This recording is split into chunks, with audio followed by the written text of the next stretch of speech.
BibleWorm, reading the Bible with BibleWorm.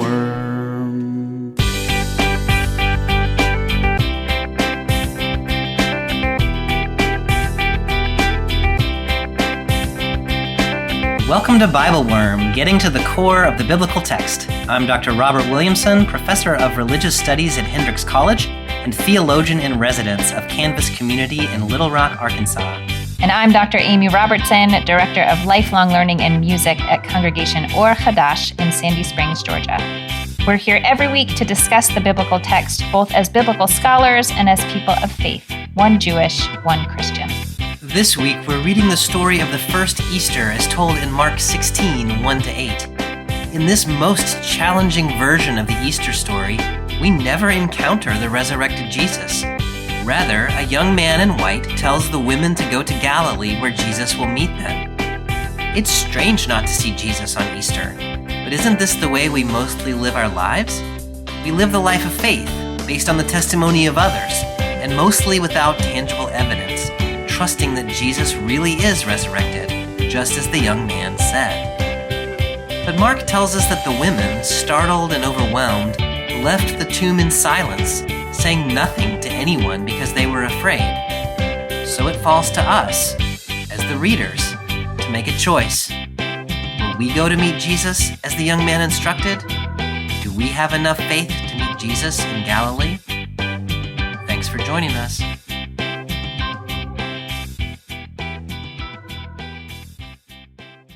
Amy, it's the BibleWorm Easter Sunday episode. Happy Easter Sunday episode, Bobby. Thanks to all who celebrate. It is so funny, like doing BibleWorm, because we record several weeks ahead, and so I'm like liturgically, I'm always off kilter, and I think, like it's Easter, but really, it's not Easter. Right? Yeah, it confuses me, but yeah. Do you have any process for trying to get your, for lack of a better word, spirit into the season of the, for a week like today, not, right, for some random week, but I imagine whatever period we're actually in now on the Christian calendar is feels pretty different than Easter Sunday. Yes, we're dead in the middle of Lent right now as we record. Yes. Do you want to do some kind of meditative practice? We can just pause the podcast. Pause the podcast and be silent for a while. Into the zone. Yes.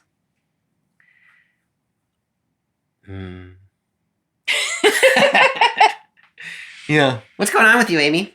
It's not Easter in your world. In many senses. No, it's not Easter in my world. Let's see. I have actually declared the month ahead for me personally to be the month of no, during which I will say no to every possible thing I can say no to. Of course, there are things you cannot say no to. Right. Fine. But I have filled my days with so many wonderful and fantastic activities that truly are each on their own wonderful and fantastic. Yes. But heaped up in a big pile, they become a checklist of things that I have to accomplish. Yes. And that brings honor to nobody. The month of no. I like it. The month of no. My name is no. My number is no. You need to let it go. You don't know that song? I don't. Oh, no, it's a song. I didn't just make it. I was really impressed with you. I was like, man, you should have had a totally different career. Yeah, I know. I didn't make up that song.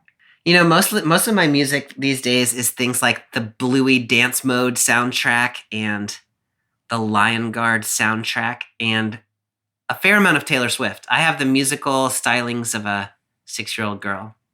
I was going to say the target audience for the first couple that you mentioned does not need help saying no. They do not. They're very well no is the best word. Yes. In the no. It is true. It is true. I don't know how to get from there to Easter, Amy. Do you? Negative. No, I don't. My name is no. I don't know. I don't know. This how is to going to get totally change the podcast if you just say no to things you don't want to talk about. No. Nope. Well, Amy, the last time that you and I were together on the podcast, we did a special episode on the Maundy Thursday, Jesus' Last Supper with his disciples. We have also released an old episode of the story of the crucifixion. So as we get our heads ready for this Mark 16 resurrection text, given those 2 episodes that we've done recently, is there anything that we need to think about, have in our minds? I mean, I tried to read the intermediate text in preparation for this episode, and it just was so painful for me that after a certain point, I was like, we're not actually discussing this. Right. I know what happens. Right. And so I decided not to take on the enormity of the weight of the chapter in between, but Yeah. it is enormous. Yes. All of the foreboding and anxiety that has been building up comes to the biggest the biggest fruition, and it is excruciating, and Jesus is crucified. I think that what we need most immediately to know as we head into chapter 16 is that it's on a Friday. There is someone named Joseph who requests permission to take his body down from the cross. Yes. And so they check to make sure that he has actually died, and he has indeed actually died. The request to take him down on that particular day is because it's about to be the Sabbath, and it would be really not a great thing to have a body just up on a crucifix for the entirety of the Sabbath. Yes. So they take the body down and wrap the body in a linen cloth and put it in a tomb that was hewn out of rock and roll the stone in front of the tomb. And it tells us that Mary Magdalene and Mary, the mother of Joseph, I don't know who that is, saw where the body was laid. Yes. And then that's it. Then it's Shabbat. Between chapter 15 and the beginning of chapter 16 is just like this cosmic pause. It's Shabbat. Cosmic pause. I like that way of saying that. You get the sense that in which the burial of Jesus happens really quickly, like they're sort of rushing to get it all done. They're just trying to get him down. Before the Sabbath begins. Yes. Into a more dignified place for his body before the Sabbath. Yes. Mm-hmm. The only other thing that I would remind us about is that in the previous 2 texts, in the one we did for Maundy Thursday, that's the one in which Judas betrays Jesus. And then in the Good Friday text, which you've talked about, that is when Peter denies Jesus and all the disciples run away, and that one dude runs away naked because he's in such a hurry that he loses his clothes. And so Jesus, when he dies, says, my God, why have you forsaken me? So there's been this sort of sense in which Jesus has been completely abandoned. Mm-hmm. We did get a little notice at the end of the crucifixion story in verse 1540, that some of the women who had been following Jesus were still, they were a ways away from him, but they were still watching, and they were present as close as they could be, which is an interesting dynamic. But just that sense in which Jesus really has in Mark's gospel, more starkly than in some of the other tellings, he's completely alone. Yeah. When he dies. And that, I think that's going to become important in this text. All right, Amy. So this Easter text is a short one in 16, 1-8. I suppose the other thing that we might say is that the Gospel of Mark, as it is in most Bibles, continues on beyond verse 8. But the understanding of scholars based on manuscript evidence, and also the way early church fathers talked about the Gospel of Mark, like Eusebius and others, is that in fact Mark ended originally at verse 8. And the things we get from verse 9 through the end in verse 20 are later additions by presumably early Christian writers or copyists who were really troubled by the ending of Mark 16:8. As we'll see. And so they're like, we just can't let that be the end of this. So they added some things. Yeah. So what we'll do, and what the Narrative Lectionary does, and what most sort of historically interested readers of the Bible do, is to say Mark actually ends at 16:8, and this is the whole story. And so that's the way we're going to approach it.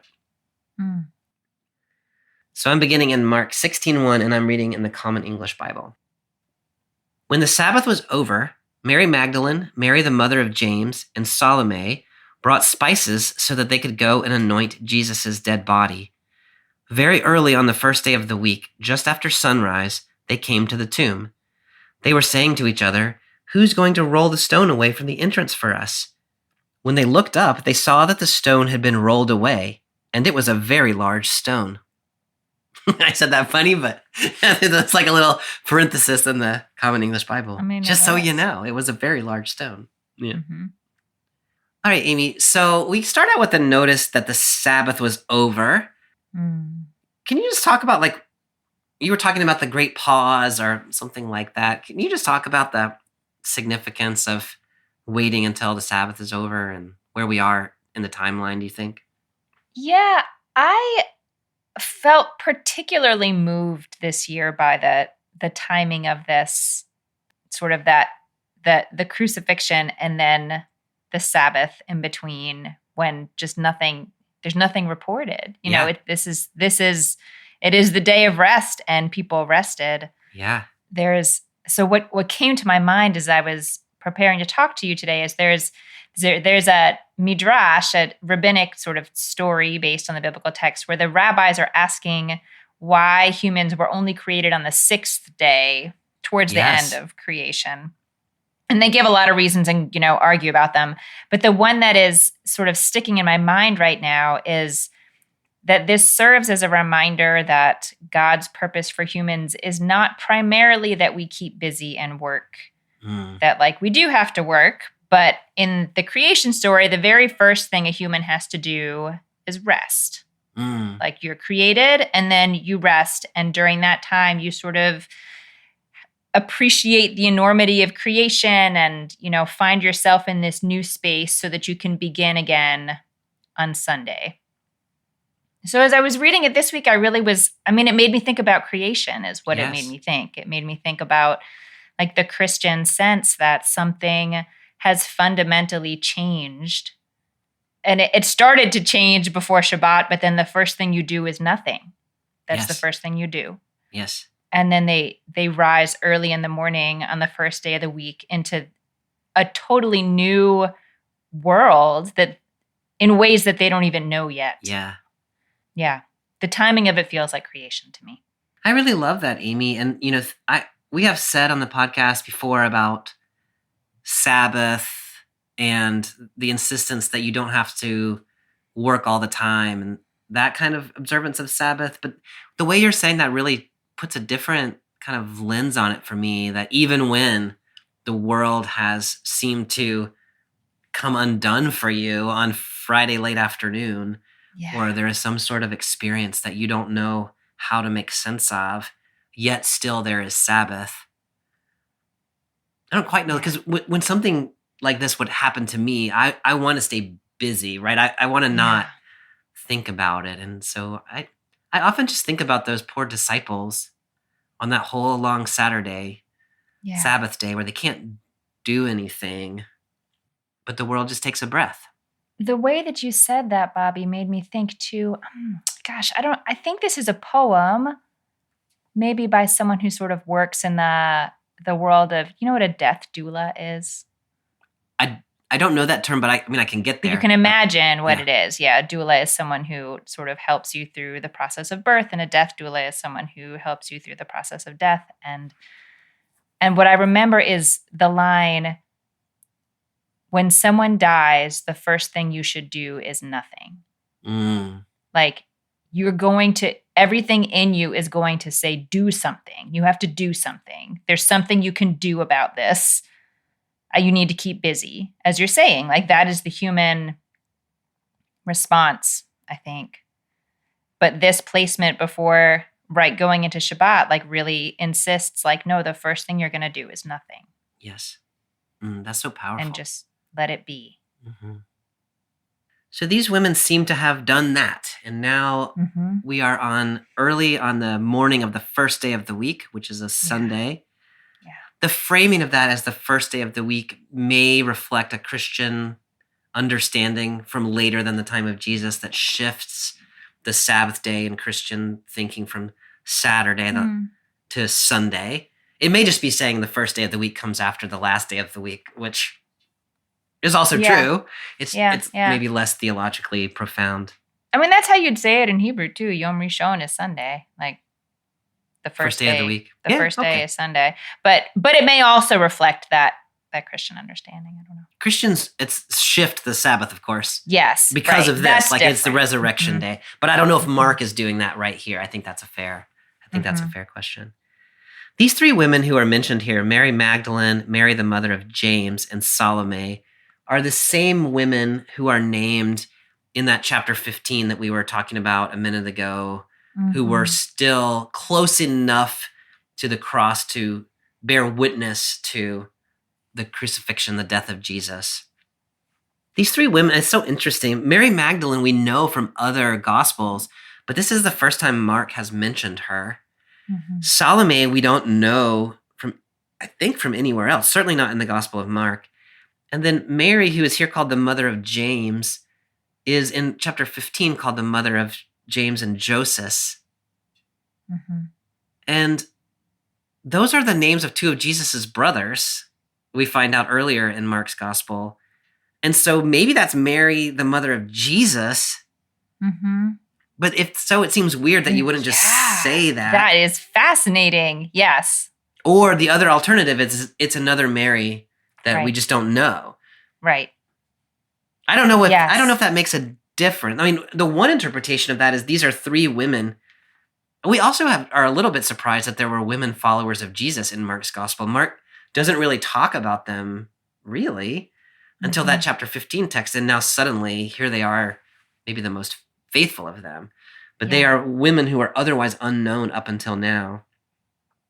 Unless that's Jesus' mother, in which case, I don't know what Mark is up to there. Right. Yeah, I mean, I feel like you could just write a whole... like, that's a fascinating idea if it was the mother of Jesus, but she is not here called the mother of Jesus. Right. Or it could just be these were common names. A lot of people had these names. Yeah, there were a few Marys, Miriams running around in those days. Right. Bobby, do you happen to know if it was like typically women who did these anointings, or if that was not a gendered role? Oh, that's an interesting question.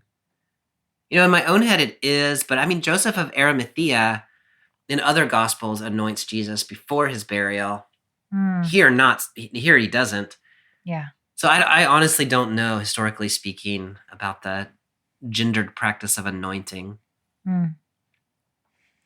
But on the point of anointing, like they've gotten up early in the morning, they've gone and bought spices, and they're going to anoint Jesus's body. Can you just talk to me about, like, why do you think they're doing that? Why are they so, like, they could have slept in a little bit, but they choose why is not it so to? urgent? Why is it so urgent? And I will say this I think is much more in my head than in Mark's head, but even just the phrase they rose, that the emphasis on the fact that they got up first thing in the morning to do this made me think of Abraham in Genesis 22 when, God gives him this really insane commandment to sacrifice his son. And it says he got up early in the morning, which the rabbis always read as like, you are eager to do the thing you have to do, even though you don't want to do it, and it will be excruciating. I don't know if the women feel any of that.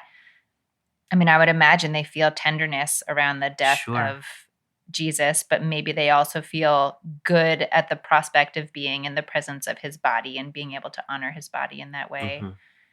I mean, it's important in Jewish tradition that the body of any deceased person is treated honorably, and there still are in Jewish communities, we call them societies, but I guess that's sort of a strange word, but groups of people who care for the bodies of the deceased in particular ways before their burial.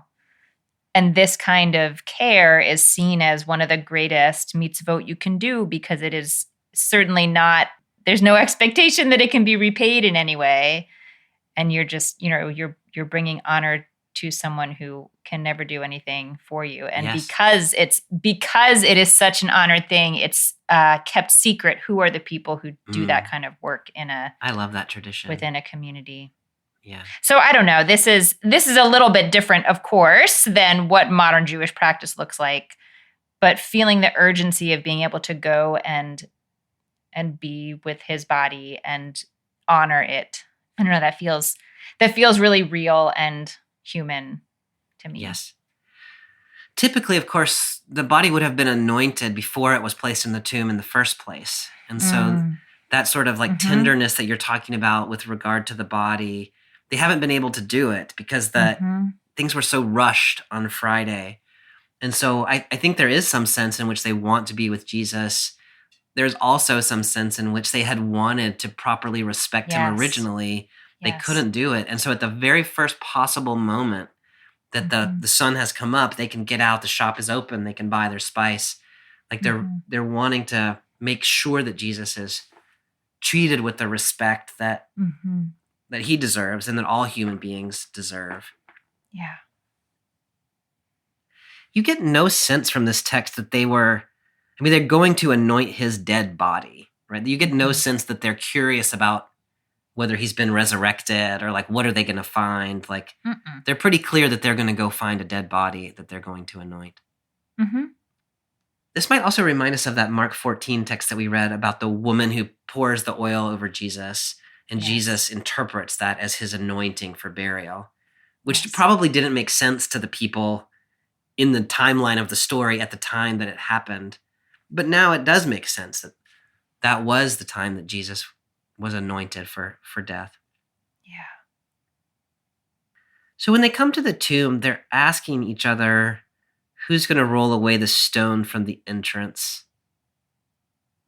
I don't quite know what to make. Like, surely they knew that there was a stone in front of the entrance. Like, is it just that they haven't made a very good plan, or like, you know what I mean? Like, why does Mark tell us this way, do you think? Well, I mean, I think part of the reason that Mark tells it this way is just so that we know that there is a big stone in front of the tomb. Right. And also, like, burial practices were different at that time. And so this body has not been laid in the ground, but it has been laid in a place where it was expected to stay for a while, and no one was expected to be going in there and doing stuff. Like, this is, what they're doing is sort of counter to the systems as they run. Yes.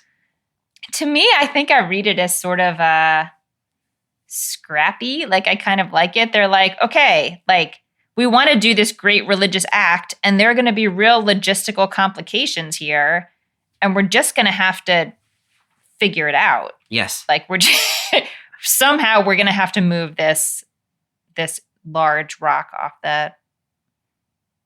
the entrance to the tomb. And this is the last random Hebrew Bible thing I will mention, I think. The last one I think I love mention. your Hebrew Bible. We'll see. Things. I think just putting my head in creation just had me in the book of Genesis as I was reading this. And so I was remembering when Jacob has just escaped from his murderous brother and is going to live with his uncle. The first time he meets his future wife, Rachel, there are all these sheep collected at the watering hole, but there are not yet enough shepherds gathered for all of them together to be able to roll the stone off the watering hole. Like, a whole bunch of people have to meet there in order for them to do this together. And then Jacob seems to be so inspired by his immediate love for Rachel that he's able to move the rock off as he would be, right? He lifts the car for her, right? But he's able to move the rock off. But I don't know, that story just had me thinking about, again, like another situation where a new life is starting, and there's a way in which, in order for it to start, you need access to what's behind that rock, but you don't know how how could you possibly get access to it. I really love that connection to the Jacob story. And then, then there's, the interpretive move there is, as you were saying, is you can do things you didn't know you could do for the one that you love. And so Jacob did that for Rachel, and here the women are going to do it for Jesus because he is the one that they love. And so they're going to make it happen. One other thing that you could do with this text is, this has been a very male disciple-dominated gospel all the way up until the crucifixion. And then Judas betrayed, Peter denied, everybody ran away. And then we just haven't seen any men in this story. And so one way of reading it is that the women might have taken one of the male disciples or a couple of them with them to roll away the stone if they had been around to do it. But the men have sort of disappeared. Yeah. They have abandoned. So the women are going to do what they've got to do. Like, we don't know how we're going to do it. I don't know how we're going to do it, but we're going to figure it out. And so they're going to go make it happen. Yeah. Yeah. I like that a lot. When they asked this question, Mark says they looked up and saw that the stone had been rolled away, and it was a very large stone. Mm-hmm. I paused right there just because I wanted to just capture the moment of the stone's not there before we start interpreting what that means. So I'm just curious about, how do you imagine what's going on in the women's head at that moment? I mean, what I sort of read into them at this moment is that they would think something's wrong. Yeah. Like, this body has been laid in a peaceful place, not exactly as we would have wanted, but the best we could do on a Friday. And we came back, but it is not undisturbed. Yes. Like seeing that someone's burial place has been disturbed is, that is not good.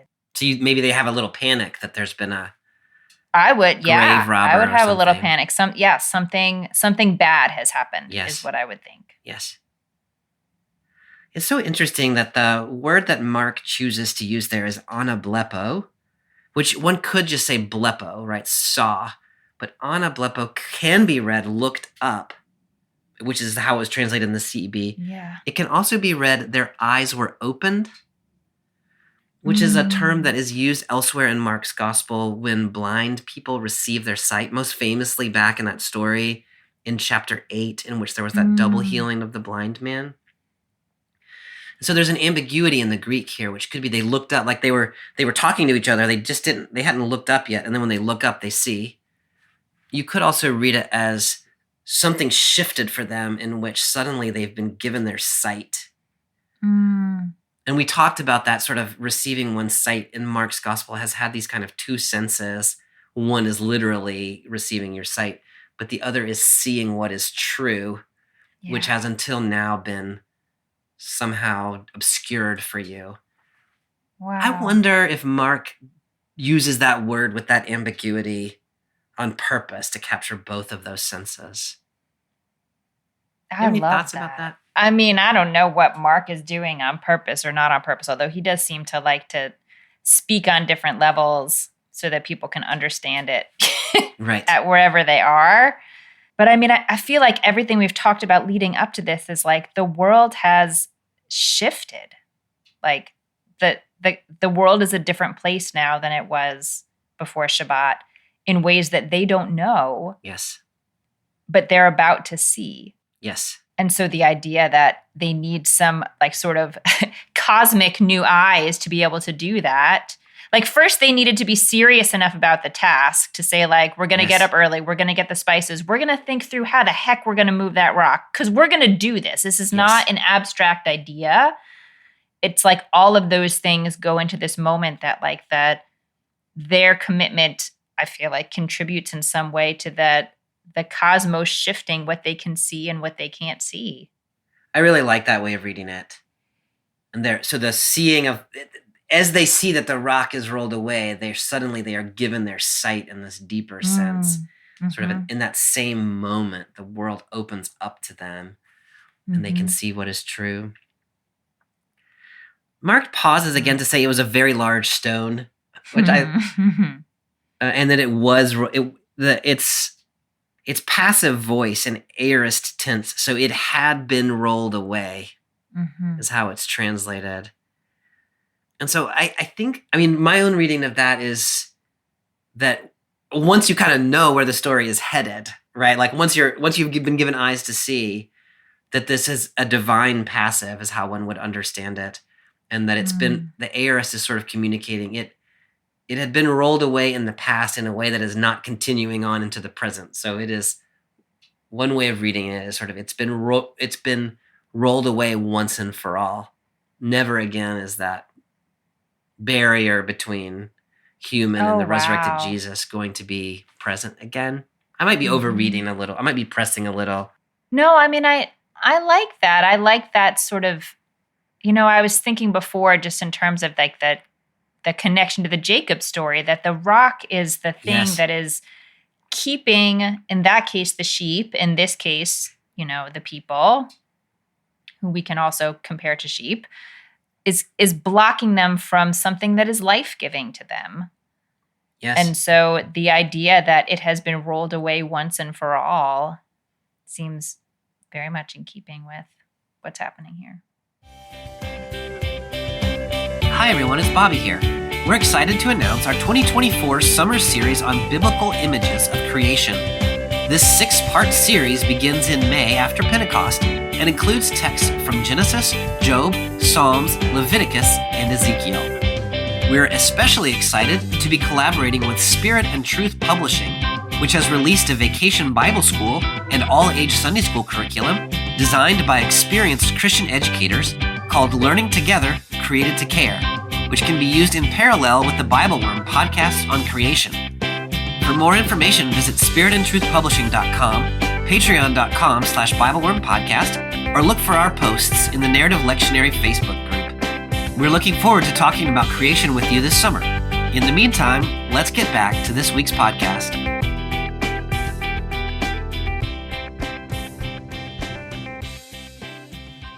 All right, you ready to see what happens next? I'm ready. Picking up in verse 5. Going into the tomb, they saw a young man in a white robe seated on the right side, and they were startled. But he said to them, "Don't be alarmed. You are looking for Jesus of Nazareth, who was crucified. He has been raised. He isn't here. Look, here's the place where they laid him. Go tell his disciples, especially Peter, that he is going ahead of you into Galilee. You will see him there just as he told you." Overcome with terror and dread, they fled from the tomb. They said nothing to anyone because they were very afraid. Here ends the Gospel of Mark and the Easter story according to Mark. But we'll deal with that in verse 8 in a minute. I know. Here comes the Easter Bunny. Up and down the bunny trail. So when they go into the tomb, they see this, what Mark describes as a young man in a white robe. Yeah. You have thoughts about this young man described in this way? I really enjoy thinking of him as like the narrator part in a musical. Yeah. Like the guy in Pippin or no. I mean, what's interesting to me here, and tell me if this is normal for Mark, because maybe it is. He's telling us, from what I can tell, what the women's experience is. What the women see is a young man. Yes. Presumably, this is not just a young man. This is some kind of angelic being. But Mark doesn't say that. Right. But Mark could say that. Yes. Mark could even say, looked like a young man, but was an angel. And so I find it really interesting that he is, for the most part, holding us in the women's experience of this moment and not some bigger, I love that way of reading omniscient thing. So holding us in the women's experience, which then is becoming, it becomes our experience as readers too. Yeah. Like we think that's an angel, but we don't know that's an angel. Like surely it's an angel, right? He knows things. Right. But there's that question, and the women have that question. We're sort of left with that question. I like that. Mark and Luke put a finer point on it and say it was an angel. Mm-hmm. But you're right. Mark, if he had even said someone who looked like a young man dressed in white, you would kind of hear. Yeah, you'd hear that he's not really a young man. But right. He just says he's a young man. But here you just don't know. And I really like that sort of not putting too fine a point on it that Mark seems to be doing here. Because I think that's kind of human experience, right? You encounter things that are, maybe they're divine, but you don't know that they're like, there's almost always a human interpretation of miraculous things. And you don't know whether you're seeing a miracle or not. Mm-hmm. And there's like, you just have to make some choices about it. I think that's exactly right. You describe the things you see in the terms that you know, which are earthly human terms, because we are earthlings. But yeah, that guy's got to be an angel. I mean, the first thing he says is don't be alarmed, which is what angels seem to tend to say to people when they encounter people, right? Like, I know this is going to freak you out, but like stay calm. Yeah. So he knows some things, right? You're looking for Jesus, who was crucified. He has been raised. He isn't here. That's just such an interesting, like, sort of telling of the. It's like the Cliff's Notes or the Spark Notes version of what has happened. Yeah. Is there anything in what he says there that seems notable to you? I mean, I think. Okay, I'm going to answer your question with a question. Sure. I know that. Well, I don't know anything. I think that Jesus had told the disciples that he would be raised. Yes. Did these women? Do we think they knew? That's a great question. In the narrative, if you read the narrative very strictly, then no, they don't know this. You would have to suggest that suddenly we realize that Jesus has had women followers this whole time. Yes. And you would have to sort of import them into those stories to say, when Jesus is speaking with his disciples, these women were there. But they're never narrated as having been there. So I think this question remains, at the end of the day, it's unanswerable. I see. I'm curious what you think, if they did or did not, if they had or had not already heard that this was going to happen, if it makes a difference to your reading. I mean, I think what is so much of Mark, but especially the ending of Mark, what really stands out to me is just how sort of urgent and matter of fact this is. Like, the story is not over. Right. He's been raised. He's not here. Here's the next thing that needs to happen. Yes. Like, we're not going to stop and sing hallelujah in the tomb. Yes. Like, you have to, there's something else. Yes. But it seems like if the women hadn't at least had that seed planted in their mind somewhere that this was going to happen, that is a very big ask. There's a very big expectation for them to be able to move at this pace. Yes. You have no preparation for this. Here it is in 3 sentences. Yes. Now go. Yeah. Yes. He has been raised. He is not here. I had not really thought about the question of whether or not they already knew, but it's a really good question. And then even if they did already know, it's still real quick information. It is still real quick. But especially if they had no background for even making sense of this, it comes very fast. Yeah. One of the things, so he has been raised is an important phrasing. Sometimes Jesus is seen as like himself overcoming death. Mm-hmm. Sometimes Jesus is seen as having been raised by God from the dead. Mm-hmm. This seems to be the second one of those. So it's not by Jesus' own power that he sort of muscled off the chains of death and came out of the tomb, but God has enacted that on his behalf. Mm-hmm. I don't know if it really matters, but Mark is relatively clear about it here in the way he's phrased it. I think I don't know why that matters, but I feel like it does a little bit because my mind keeps returning to this sort of strange image of Jesus himself pushing the stone off the tomb, but then correcting myself, like, I don't think that's what this is actually saying. I think you see it depicted that way sometimes. But okay. I mean, like, Mark is not saying that, but sometimes that's the way Christian see it that way. art so maybe that's how that got in my head. But yeah, that seems like an important distinction to me. The other thing here that's interesting to me is the young man calls him Jesus of Nazareth. Mm. He could have used other titles, right? He could have said the Son of David or the Son of Man or the Son of God. Yes. He just uses his Jesus of Nazareth is his most human title. Yes, it's his most humble. Mm-hmm. His most humble. Yeah. Mm-hmm. Mm-hmm. In verse 7, so go tell his disciples. The CEB has especially Peter. Is that what NRSV has? Mine has tell his disciples and Peter. Oh, interesting. Which I thought was strange and I was going to ask you about. Well, the word there can be translated as in any of those, but it could also be translated as even Peter, which I kind of like. Go tell his disciples, even Peter. Mm-hmm. So it's drawing attention, obviously, to Peter in some kind of a way. Mm-hmm. But it's either as like he's the one who most urgently needs to know, especially him. Or I like to read it as even tell Peter, because Peter, the last thing Peter has done in this gospel is deny Jesus 3 times. Yeah. And so I like that reading of Even Peter gets this news, even though he Yeah. has not been. I mean, none of the male disciples in this text turn out at this moment to have been faithful to Jesus in his time of need. But Peter, other than Judas, Peter kind of most dramatically so. But I'm thinking back to this conversation we had in our discussion of the Last Supper, where, I mean, I guess in some ways you just laid the framework for this so well, but where Peter is really struggling with this idea that he could Yes. ever possibly desert Jesus, and then immediately is not even able to stay awake, and is not even Yes. he really, again, the spirit was willing, but the flesh was weak. Yes. But Peter, that broke Peter's heart Yes. to know that was his capacity in Yes. this moment. And I remember you pointing out then that it wasn't that you're going to be abandoned at that point. It was just, you're going to do your best.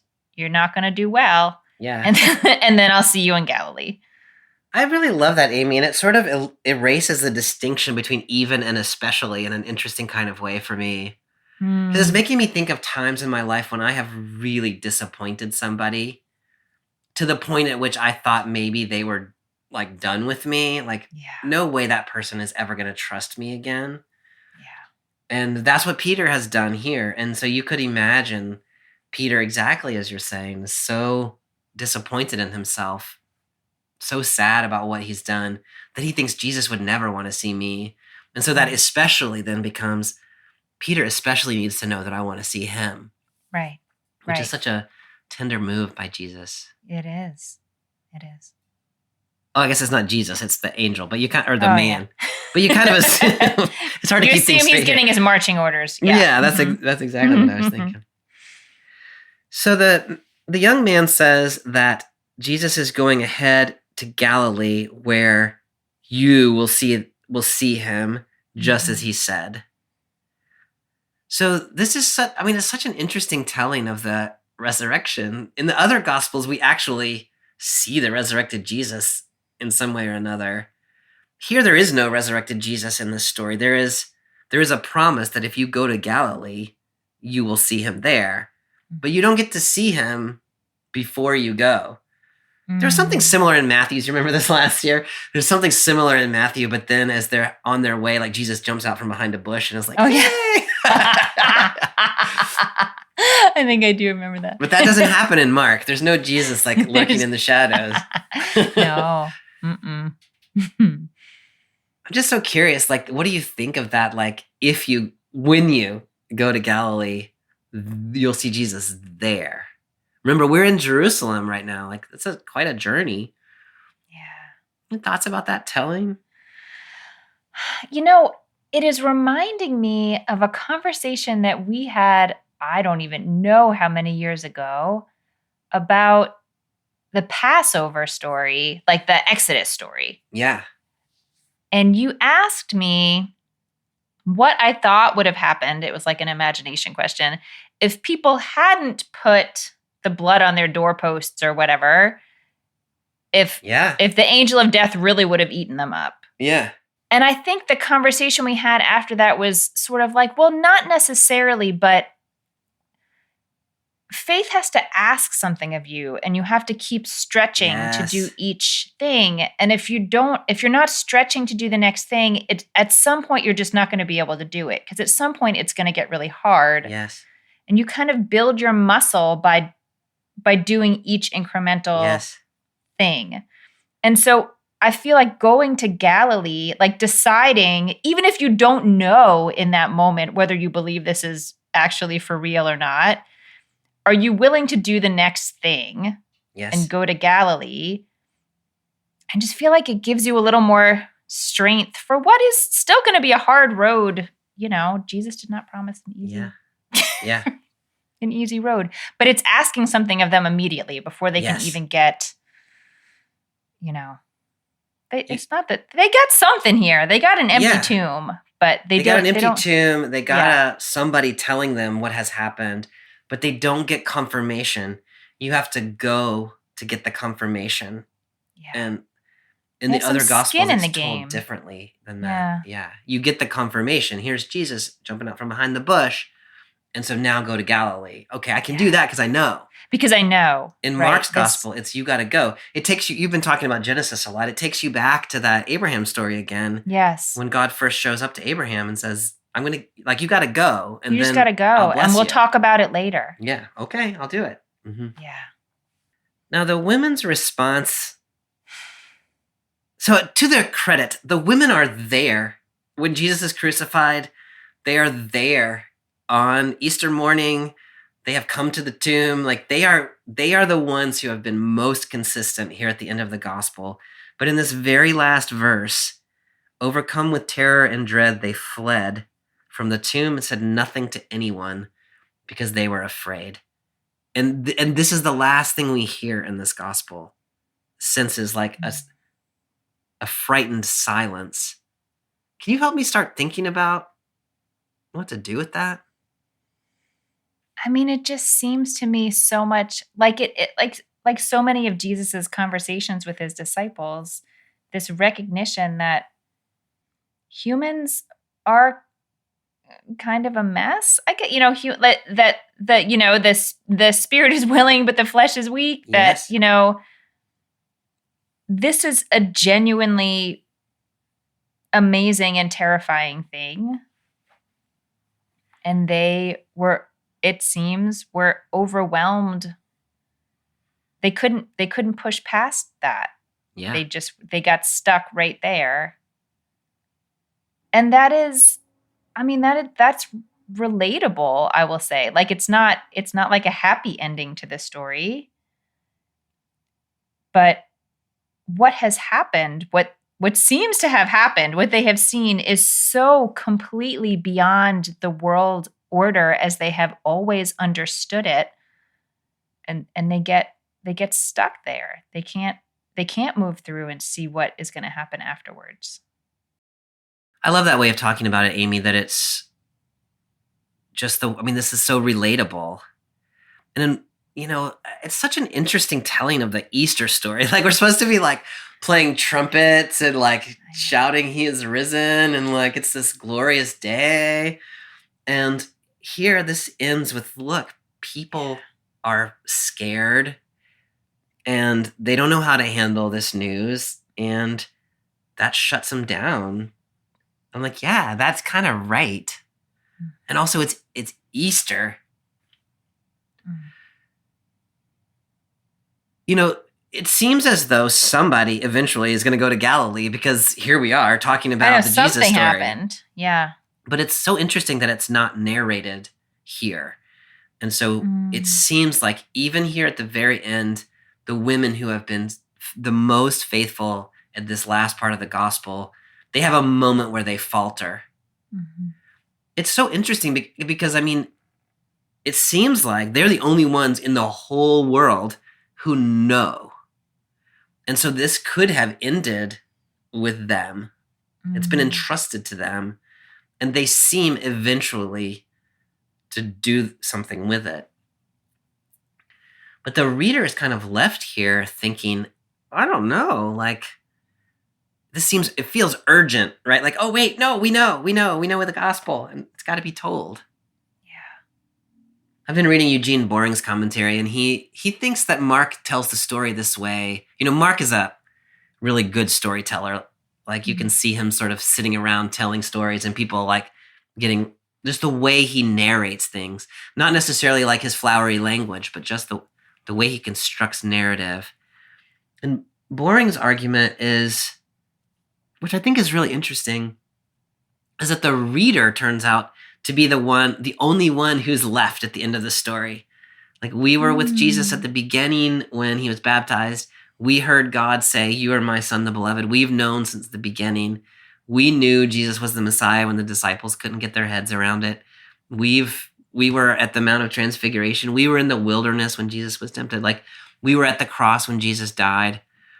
And I'm like, oh, that's really true. Like the reader really has been brought along, and here we are at the end, and we know that somebody needs to go to Galilee, and ain't nobody going, and so the Boring's argument, which I'm really taken by, is so now the reader has to take action. The women in the narrative are not telling anybody. So are you going to go? Are you going to go to Galilee and see if Jesus is there? Are you going to go tell Peter? And I think I've been so taken by that idea that this version of the Easter story puts the reader in the position of having to make a choice. Like the future of the gospel depends on you. What are you going to do with it? I love that, Bobby. And I love seeing the reader as like a character in the story. Yeah. Really.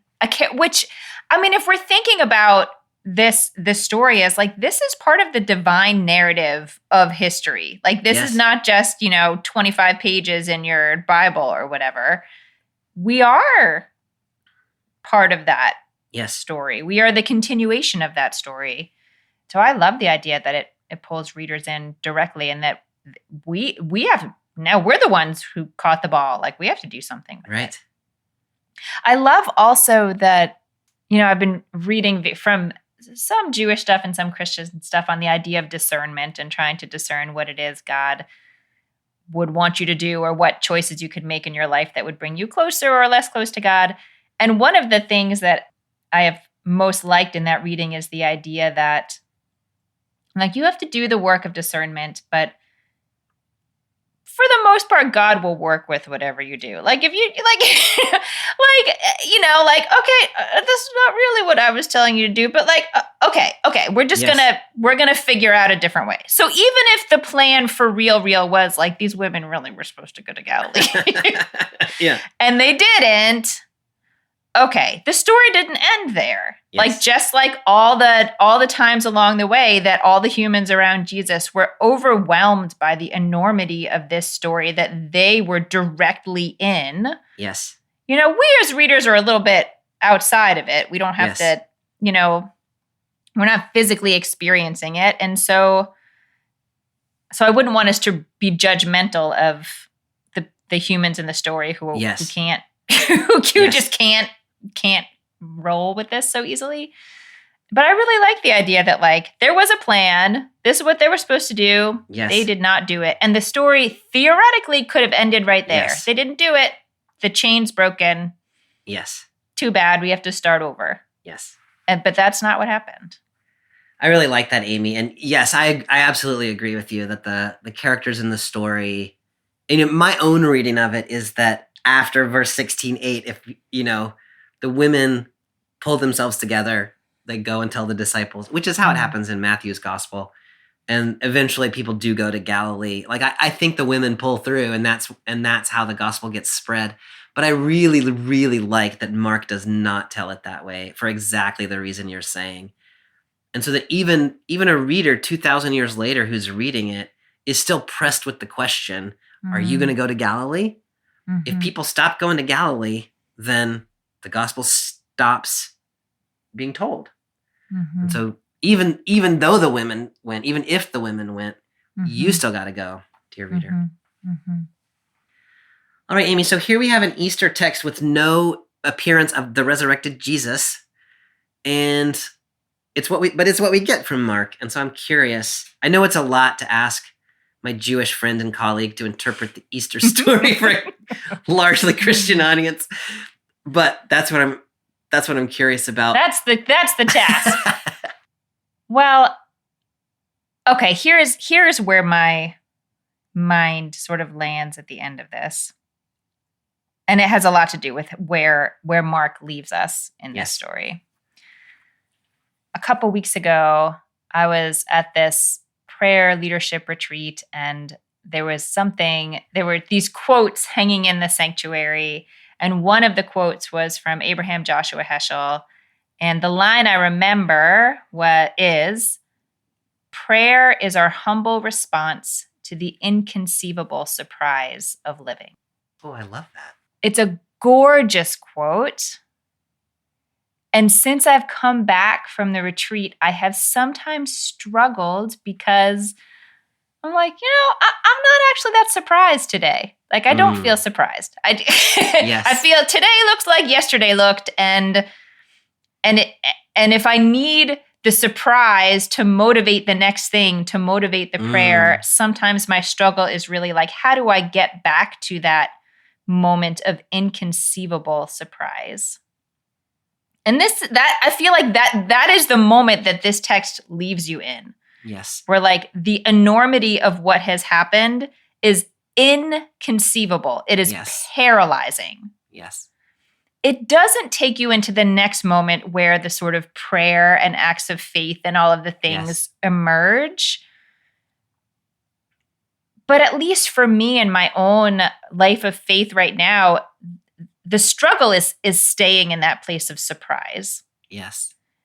And so I am kind of really appreciating that Mark has left us exactly there. Like, if we can feel how inconceivable this story is, how impossible it is, and yet here it is, that will lead to everything else. Like, we'll figure out all the next steps. But once this story becomes just like, sure, that's what happened and it was lovely and now we have an Easter dinner to go to, like, right.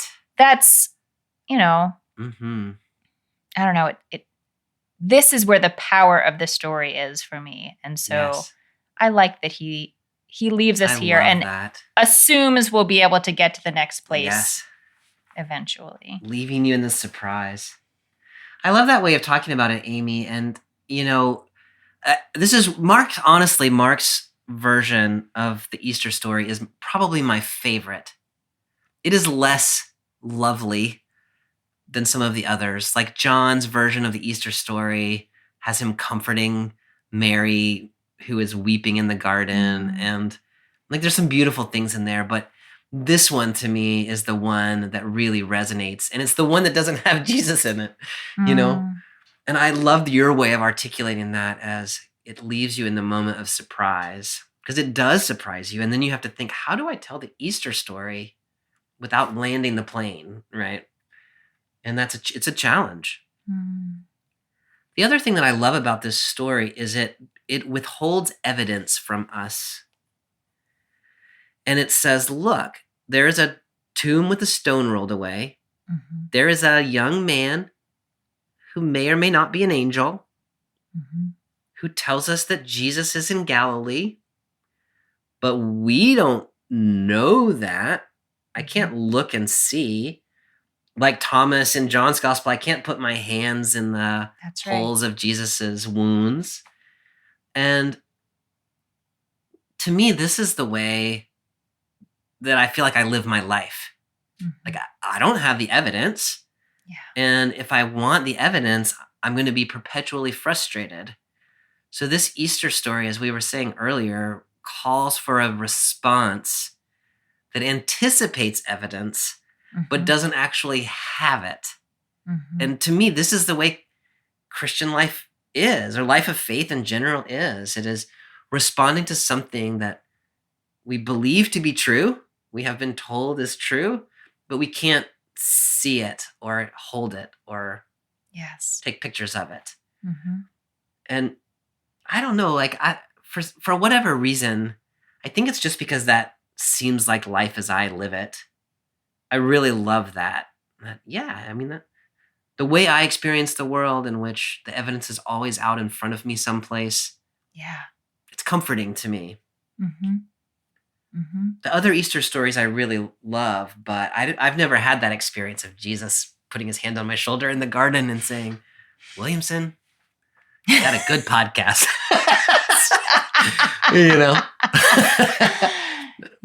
I don't know what Jesus thinks about BibleWorm, but if I get to Galilee, Right. It's always out in front of you a little bit, and you have to move in that direction even before you have that. And it's scary, and I can totally see myself getting shut down about it and not ever saying anything to anyone. And yet here I go. Yeah. Really powerful ending. All right, Amy, well, this is the end of the Gospel of Mark. It is the end of the narrative lectionary time in the Gospels. Next time, we're moving on to the book of Acts, which is going to carry us to Pentecost, along with Paul's letter to the Corinthians, the first letter to the Corinthians. which is going to carry us from now until sometime in May. Oh, miss Mark. I will miss Mark too. I love Mark. Well, I'm glad we read this book together, and we'll see what Acts has in store for us. All right. Thanks, Amy. I'll see you next time. Bye. Bye. Thanks for joining us for this week's episode of BibleWorm. If you've enjoyed this free podcast, we hope you'll help us keep it going by joining our Patreon for as little as $4 per month. You can also sign up for other goodies like early access, video lectures, weekly liturgies, and more. Visit patreon.com/BibleWorm podcast for details. BibleWorm is produced and edited by Bobby Williamson. Our theme song is sung by Colin Bagby, and our theme music is The World at Large by Dano Songs. Many thanks to all of our Patreon supporters for helping make this podcast possible. Join us next time when we'll begin our post-Easter readings with Acts 1:1-14. Until then, keep on digging.